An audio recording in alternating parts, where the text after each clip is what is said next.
to Stihl Incorporated's Chainsaw Safety, Maintenance, and Operation. This program has been developed to give chainsaw operators the basic information needed to properly and safely use a chainsaw. Although this program will cover a wide variety of subjects, Stihl always recommends that before you operate your chainsaw, read and fully understand your owner's manual. This manual will cover the important items that will be specific to your chainsaw's design, features, and operation. Now that you have cleaned your saw, reinstalled the bar and chain, and made the proper adjustments, it's time to sharpen your chain. A handy tool for sharpening the chain in the field is this stump vise that will hold the saw firmly while sharpening. If you are sharpening your chain in a workshop or garage, a bench vise will work just as handily. Other items you will need to properly sharpen your chain are a file and guide with the proper size round file, a flat file, and a depth gauge tool. Check your owner's manual or ask your authorized dealer for the proper file size and depth gauge tool required for your saw's chain. This information can also be found in the chain leaflet packed with new loops of steel chain. Before we sharpen the chain, it will help you understand the process better if you know the different components that make up your chain. These are the cutters. Your chain has separate left and right-hand cutters. They are the parts you will be sharpening. Located on the front of each of the cutters is a protrusion called the depth gauge, or as some people like to refer to as the raker or drag. The depth gauge acts much like the adjustment on a hand-plane chisel and determines the depth of the cut or chip that the tooth will take. The wider the gap between the tooth's cutting edge and the top of the depth gauge, the larger the chip the chain will take. If there were no gap between the cutting edge and the depth gauge, the chain virtually wouldn't cut at all. Your chain has been designed to cut optimally with a specific depth gauge clearance. Check your owner's manual or with your authorized dealer to see what gap is specified for your chain. You can see that the cutter's top plate has a declining slope. As the tooth's cutting edges sharpen back, the depth gauge will also need to be filed to maintain the recommended chip clearance between the tops of the depth gauge and the tooth's cutting edge. The chain consists of a series of tie straps and rivets which hold the components together, separating the left and right-hand cutters alternately. This is the drive link. It has several functions. It's the portion of the chain that engages the sprocket, propelling the chain around the guide bar. It acts as a scooping device, dispersing the lubricant that comes from the oiler to components of the bar and chain, and it guides the chain in the bar groove.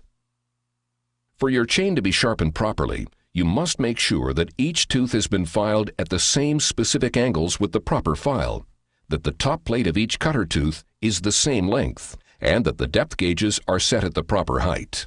Begin the process by looking for the cutter with the most damage or wear. This will become your master cutter. Once sharpened properly, this cutter's shape and length will be what all the other cutters should look like. Not doing so will result in poor cutting performance. Your chain will run roughly and could even break. As you file the first cutter, count the number of filing strokes that you take, and be conscious of the amount of pressure you're applying to the file. Using the same number of strokes with the same amount of pressure on the rest of your cutters should result in a consistent length on each. If you're uncertain, check the individual cutter's lengths with a measuring device. If you find that some teeth are longer than others, make the necessary sharpening adjustments. Always file the cutter from the inner portion of the cutter outward. Never file from the outside in. This will dull the chain and damage the file. And when you're filing, never allow the file to drag back across the cutting edge when pulling the file back. Doing so will quickly dull your cutter and damage your file as well. Your file and guide has a plate positioned on both sides of the file. Placing the file and guide on the chain, the plate on one side of the file will rest on the leading edge of the cutter, while the other plate will rest on the top portion of the depth gauge. Equipped with the proper size round file, and assuming that your depth gauges have been maintained in the past, this will give your round file the proper filing depth when sharpening, resulting in the proper edge on the cutter. Also, when filing, the file and guide should be held at a 90-degree angle to the bar, or level. Tilting the file and guide even slightly can result in a misfiled chain that won't function properly. On the top of your file and guide, you will see lines scribed into the metal. These lines, kept parallel to the guide bar when sharpening each tooth, will result in the proper angle required for the tooth's cutting edge. When used properly, your file and guide will help assure a proper and consistent cutting angle and filing depth on each tooth. This is how a properly sharpened cutter should look. Here is a cutter that has been improperly filed and has a severe back slope, a sign possibly indicating that too large a file was used. This chain has a severe hook indicating that too small a round file was used, or that the file was pushed down too hard and allowed to drop too far down into the tooth during the filing process. Here you see a top plate with too shallow of an angle, and this is a top plate with too severe an angle. Now that you have the proper file and guide, and you have determined your starting point, begin your filing. Remember to count your strokes, the amount of pressure you're applying to the file, and do not drag your file back across the cutter. The right and left-hand cutters alternate, so you will need to file every other tooth from one side of the bar, or all of the right-hand cutters first, for instance. Then change to the other side to sharpen all of the left-hand cutters, again remembering to keep the angles and depth the same on all teeth. Once all of your cutters have been sharpened, on both sides, you'll need to check the depth gauge height and file down the tang if needed. Place the depth gauge tool on the chain as shown here, allowing the tooth's depth gauge to protrude in the slot of the tool. If any portion of the depth gauge protrudes above the slot in the tool, that portion will need to be filed down level with the depth gauge tool using your flat file. Perform this same procedure for every tooth. If the depth gauges are not maintained and are too high, not allowing enough clearance, this will result in poor performance and reduce the chain's ability to cut.